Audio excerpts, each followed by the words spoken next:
오늘 함께 볼 하나님 말씀은 여호수아 9장 1절에서 15절까지 말씀 함께 보겠습니다. 여호수아 9장 1절에서 15절까지 말씀, 구약성경 332쪽입니다. 교독하겠습니다. 이 일 후에 요단 서쪽 산지와 평지와 레바논 앞 대해 연안에 있는 햇사람과 아모리 사람과 가나안 사람과 브리스 사람과 히윗 사람과 여부스 사람의 모든 왕들이 이 일을 듣고 모여서 일심으로 여호수아와 이스라엘에 맞서서 싸우려 하더라. 기브온 주민들이 여호수아가 여리고와 아이에 행한 일을 듣고 꾀를 내어 사신의 모양을 꾸미되 헤어진 전대와 헤어지고 찢어져서 기운 가죽 포도 부대를 나귀에 싣고 그 발에는 낡아서 기운 신을 신고 낡은 옷을 입고 다 마르고 곰팡이가 난 떡을 준비하고 그들이 길갈 진영으로 가서 여호수아에게 이르러 그와 이스라엘 사람들에게 이르되 우리는 먼 나라에서 왔나이다. 이제 우리와 조약을 맺읍시다 하니 이스라엘 사람들이 히윗 사람에게 이르되 너희가 우리 가운데에 거주한 듯하니 우리가 어떻게 너희와 조약을 맺을 수 있으랴 하나.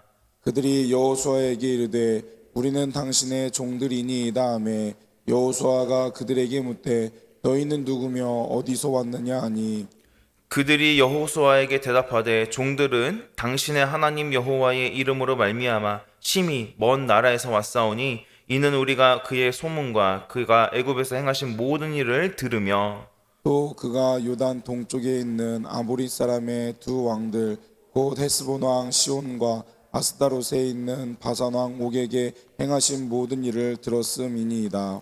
그러므로 우리 장로들과 우리나라의 모든 주민이 우리에게 말하여 이르되 너희는 여행할 양식을 손에 가지고 가서 그들을 만나서 그들에게 이르기를 우리는 당신들의 종들이니 이제 우리와 조약을 맺읍시다 하라 하였나이다.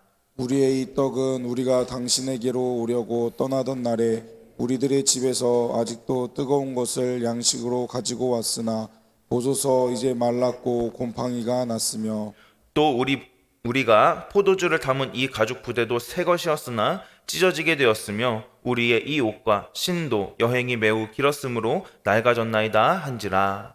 우리가 그들의 양식을 취하고는 어떻게 할지를 여호와께 묻지 아니하고 같이 읽겠습니다. 여호수아가 곧 그들과 화친하여 그들을 살리리라는 조약을 맺고 회중 족장들이 그들에게 맹세하였더라. 아멘. 새벽을 깨워서 오늘도 이 자리에 나오신 우리 귀한 모든 성도님들께 오늘 하루 하나님이 주시는 귀한 승리의 은혜가 있기를 주님의 이름으로 축복합니다. 오늘 말씀 1절을 보게 되면 가나안 땅에 사는 사람들이 어떠한 일을 듣고 모여서 한 마음으로 여호수아와 그리고 이스라엘과 맞서서 싸우려 한다라고 말씀합니다. 우리 1, 2절 말씀 본문 방금 읽었지만 한 번 더 읽어보도록 하겠습니다. 이 일 후에 요단 서쪽 산지와 평지와 레바논 앞 대해 연안에 있는 햇사람과 아모리 사람과 가나안 사람과 브리스 사람과 히윗 사람과 여부스 사람의 모든 왕들이 이 일을 듣고 모여서 일심으로 여호수아와 이스라엘에 맞서서 싸우려 하더라. 아멘. 가나안 사람들이 들었던 그 내용은 뭐냐? 바로 앞서서 두 번의 전투가 있었는데 여리고성 전투와 아이성 전투에 관한 소문들을 이 가나안 사람들이 들었다라는 겁니다. 그 두 성들이 이스라엘에 점령당한 사건을 말하는 것이죠. 이 소식에 대해서 들은 가나안 사람들의 반응은 크게 두 가지로 나누어지게 됩니다. 첫 번째는 연합전선을 형성해서 어마어마하게 또 쳐들어오는 그 엄청난 기적을 일으키면서 두 성을 점령했다고 하는 그 이스라엘과 맞서 싸우려고 하는 반응이었고, 또 다른 반응 하나는 바로 이스라엘과 언약을 맺고 화친을 맺어서 살아남아야겠다라는 그러한 반응이었습니다. 산지와 해안에 있는 여러 민족과 나라가 여호수아와 이스라엘에 대적하려고 하죠. 가나안의 왕들이 연합한 것을 보게 되면은 우리가 따로따로 가다가 이제는 각계각파당해서 다 죽게 생겼다. 그러니까 우리가 연합을 해야 되겠다라는 생각을 했던 것 같아요. 그래서 자기들끼리 뭉치지 않고는 우리가 절대로 이 이스라엘을 이길 수 없다라고 판단을 한 것입니다. 그래서 자기들끼리 힘을 합친 것이겠죠. 하지만 이스라엘이 여리고성과 또 아이성을 무너뜨려서 점령하고 승리할 수 있었던 이유는 이스라엘 백성들이 군사력이 강했기 때문이 아니라는 것을 우리는 너무 잘 알고 있습니다. 이방의 적대 세력은 하나님께서 함께 하셨기 때문에 이스라엘이 승리했다라는 그 사실을 제대로 알지 못했습니다. 그리고 가나안에 있는 여러 나라들이 이 이스라엘을 물리치기 위해서 힘을 합친 이유가 또 있습니다. 가나안 왕들이 함께 뭉친 또 다른 이유는 이스라엘을 같이 막기 위해서인 것도 있지만 두려웠기 때문입니다. 가나안 사람들은 이스라엘에 관한 소문을 들었을 때에 마땅히 라합처럼 하나님을 두려워하고 그들이 하나님을 섬겨야 했던 것이죠. 그러나 여리고성 전투와 아이성 전투 결과를 들었던 이 가나안 사람들, 그리고 가나안의 왕들은 이스라엘을 두려워하기는 했지만 딱 거기까지였다라는 겁니다. 그래서 강한 이스라엘을 막고 이기기 위해서는 자신들이 함께 하나가 되어서 힘을 합쳐야 된다라고 생각했던 거죠. 그러나 이스라엘의 승리는 인간적인 전투력의 문제가 아니었기에, 군사력의 문제가 아니었기 때문에 그들이 힘을 합친다고 해서 이길 수가 없었습니다. 가나안 왕들은 살아계신 하나님께 마땅한 반응을 보이지 못했던 거죠. 가나안 왕들은 자신들의 힘을 합치면 이 이스라엘에 쳐들어오는 것을 이스라엘과의 전쟁에서, 앞으로 있을 전쟁에서 극복할 수 있다, 이길 수 있다라고 그렇게 생각을 했습니다. 이렇게 뭉친 가나안 왕들이 일심으로 한 마음이 되어서 여호수아와 이스라엘에 대항하고 싸우려고 하는 이 모습은 마치 하나님을 대적하는 인류의 모습이라고도 우리가 볼 수가 있을 것 같습니다. 이 시대에도 그랬지만 오늘도 마찬가지입니다. 세상은 살아계신 그 하나님의 선하신 역사와 흔적을 자꾸 무시하려고 하고 지우려고 하고 또 없애려고 그렇게 노력을 합니다. 과학이 발달하고 그리고 의학이 발달하고 시대가 발달하면 발달할수록 또 자신들의 주머니가 채워지고 배가 부르면 더 그렇습니다. 사람에게 필요한 모든 것이 굉장히 오늘날 빠르게 발전합니다. 그런데 이 모든 것이 하나님께서 사람에게 지혜를 주시고 또 능력을 주셔서 은혜를 베풀어 주신 결과라는 그 사실을 가리려고 하고 있고 또 그렇게 하고 있죠. 하나님의 역사가 두려우면 하나님을 인정하고 하나님 앞에 나와야 하는 것이 마땅한 것인데 또 그거는 싫어한다라는 겁니다. 심지어 어떤 때는 사람의 잘못, 또 사람이 죄를 지어서 일어나게 된 그 결과가 나타날 때는, 죄를 지은 결과가 나타날 때는 끄집어내듯이 앞세울 사람이 없으니까, 자기가 나서긴 싫으니까 비겁하게 하나님을 앞세우기도 합니다. 서로를 탓하거나 자신의 탓을 하지 않을 때는 하나님에 대한 잘못된 말을 하기도 한다는 거죠. 이렇게 세상은 하나님에 대해서 모른 척하고 일부러 하나님을 깎아내리며 주님을 부인한다라는 겁니다. 그러면 자기들이 이기는 줄 안다는 거죠. 세상은 이렇게 하나님을 대적하는 일에 하나가 됩니다. 또 우리가 성경을 보게 되면 하나님을 대적하는 일에 하나가 되는데 결정적인 사건이 있습니다. 바로 우리가 모두가 알고 있는 십자가 사건인 것이죠. 누가복음 23장 8절에서 12절을 보게 되면 빌라도와 헤롯, 대제사장 가야바, 그리고 당시에 있었던 군중들 모두가 예수님을 죽이는 일에 하나가 되었었습니다. 우리도 하나님께서 역사하신 그 일의 결과를 보면서 아무런 영적인 교훈을 깨닫지 못하고 있지는 않은지 한번 점검을 해봐야 합니다. 하나님을 믿지 않는 사람들은 하나님께서 이루신 그 일을 보게 되면은 그냥 우연히 일어난 것이겠지, 내가 생각했을 땐 상식적으로 이 일들은 말이 되지 않는데, 상식적이고 과학적인 근거를 자꾸 대려고 한다는 거죠. 자신들의 그 이성이 납득이 가야 된다라고 합니다.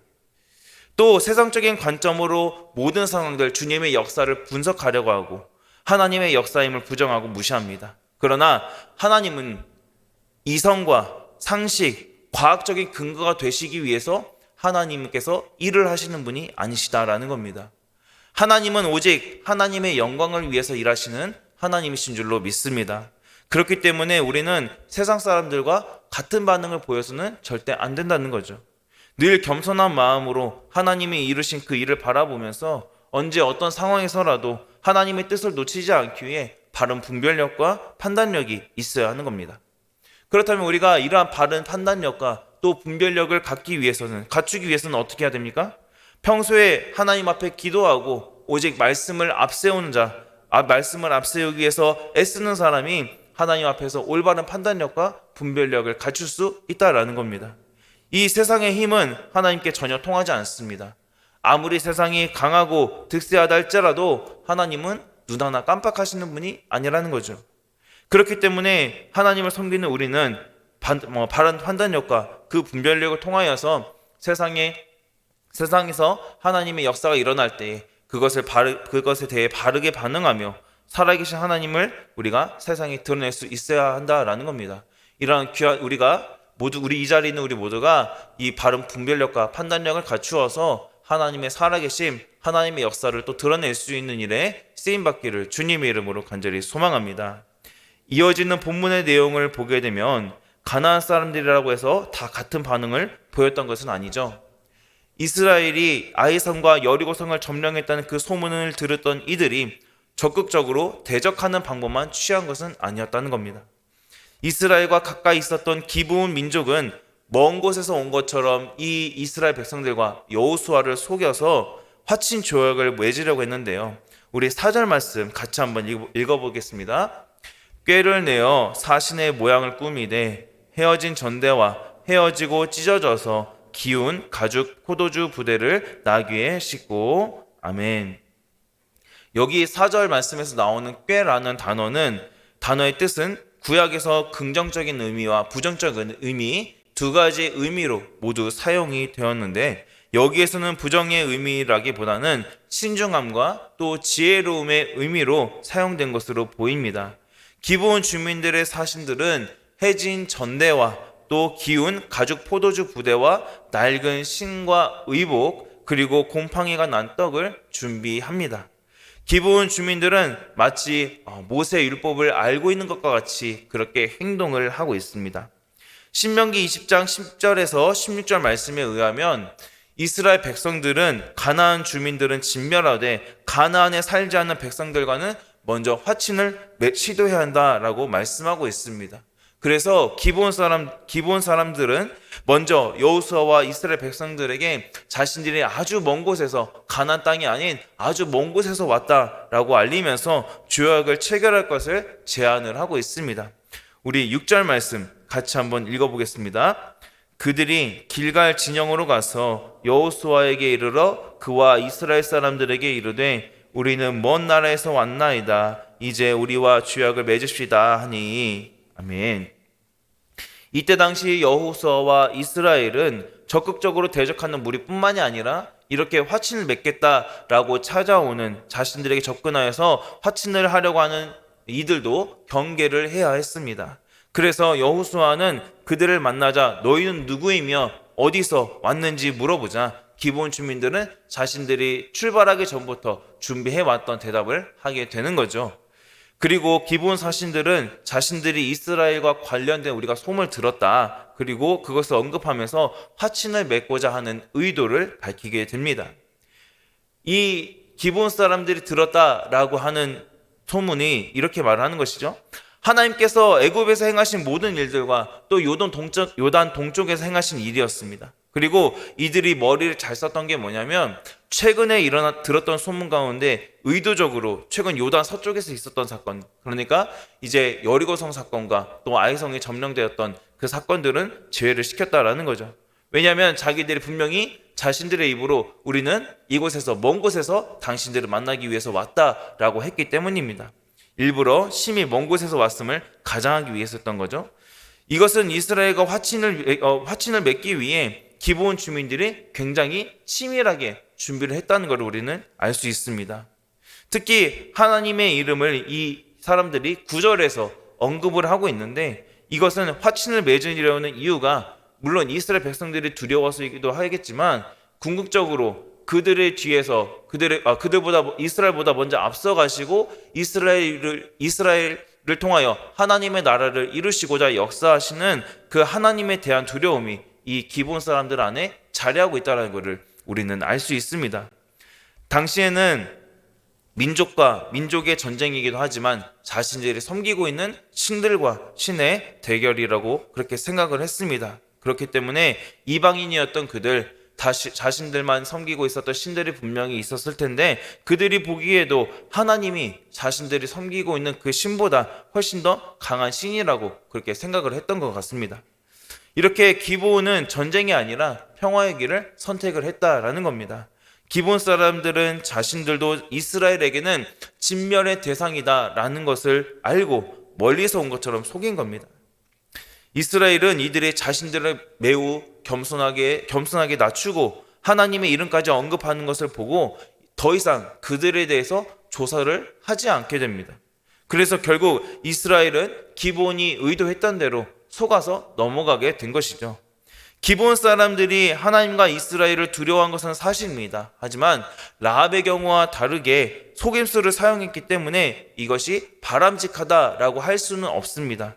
하지만 우리가 이렇게 생각을 해볼 수도 있는 것이죠.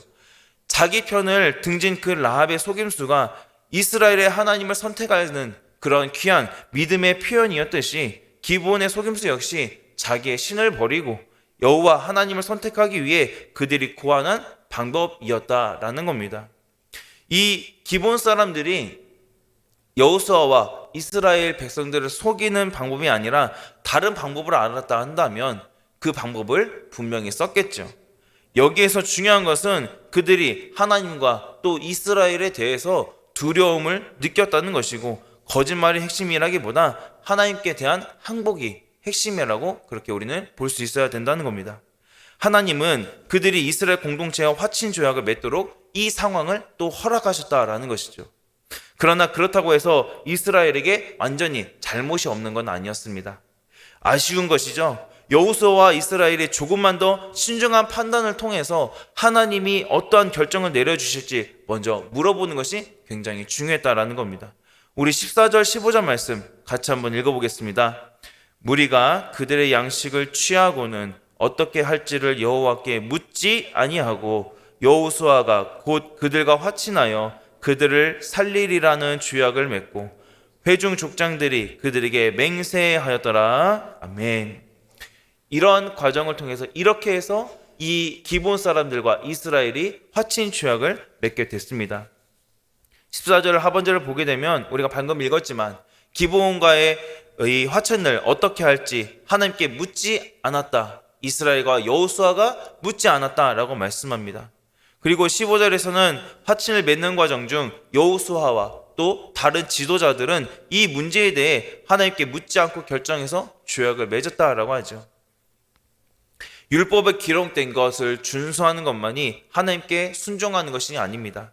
순종은 내가 전혀 예측하지 못했던 일들을 만나게 됐을 때 하나님께 묻고 따르는 일까지 포함하는 겁니다. 그렇기 때문에 온전한 순종을 위하여서 여호수아와 이스라엘 지도자들은 올바른 선택을 하기 위해 그 전에 하나님께 먼저 묻고 그 하나님 뜻에 따랐어야 했다라는 겁니다. 하나님의 뜻을 묻지 않은 결과로 기브온 주민들을 살려주겠다라고 결국 맹세하고 말았죠. 가나안 족속을 진멸해야 하는 이유는 하나님의 뜻을 하나님께서 말씀하시기를 그들이 이스라엘을 물들여서 하나님을 멀리할 수 있도록 하나님을 떠나게 만들 수 있기 때문이었습니다. 물론 스스로 판단할 수는 있습니다. 하지만 하나님 없이 하는 결정은 위험한 결정일 수 있다라는 것을 우리는 늘 기억해야 합니다.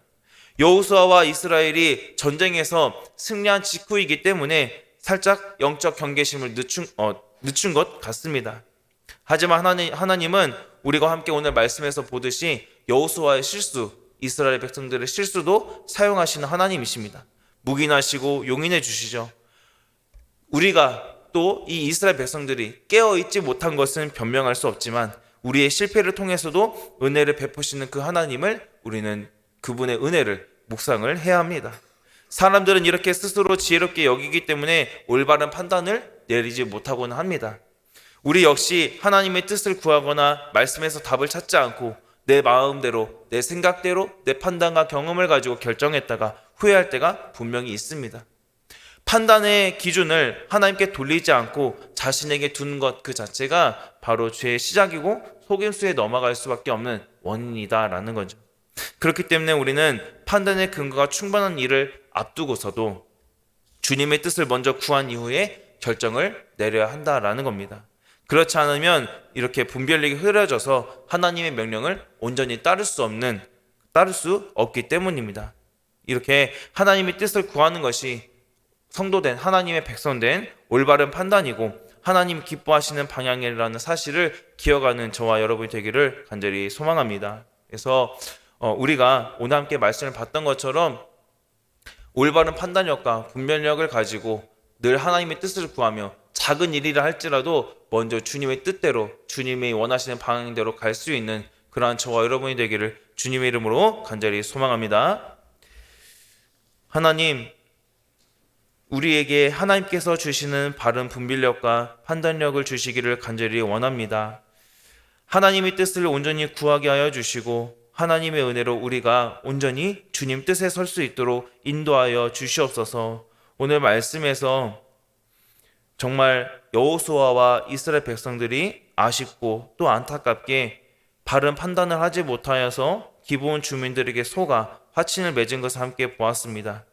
기브온 주민들의 입장에서는 어쩔 수 없는 선택이었다 할지라도 여호수아와 이스라엘은 분명히 하나님께 먼저 물었어야 했습니다. 하나님, 우리가 이러한 실수, 이러한 잘못을 하지 않도록 늘 주님과 늘 기도와 말씀을 통해서 늘 주님과 영적인 교제를 나누며 바른 판단력과 분별력을 세울 수 있는 은혜를 더하여 주시옵소서. 그래서 우리가 모든 상황 속에서 우리를 인도하시고 또 함께 하시는 그 주님의 역사를 바르게 분별하여서 주님의 그 역사를 또 드러내는 데 쓰임받고 또 바른 판단력을 통하여 하나님이 기뻐하시는 방향으로 우리가 나아갈 수 있도록 주님 선하게 인도하여 주시옵소서. 그래서 우리가 이러한 귀한 삶을 통하여 하나님을 드러내는 일에 귀하게 사용될 수 있도록 주님 우리들을 붙들어 주시옵소서. 모든 것 주님께 맡겨드리며 감사드리며 예수님의 이름으로 기도합니다. 아멘.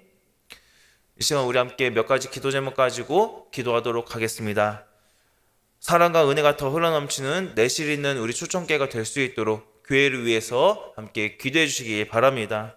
또 우리 이제 특세를 마치고 우리 이제 평범한 또 일상으로 또 돌아가 함께 또 우리가 살게 되는데 이 일상 속에서도 우리가 함께 2주 동안의 말씀을 들었던 것처럼 승리하는 우리의 이후의 모든 삶이 될 수 있도록 함께 기도해 주시길 바랍니다. 그리고 또 우리 가정과 나라와 한우들을 위해서 또 개인 기도 제목 가지고 우리 주님 한번 찾고 같이 함께 기도하도록 하겠습니다. 주여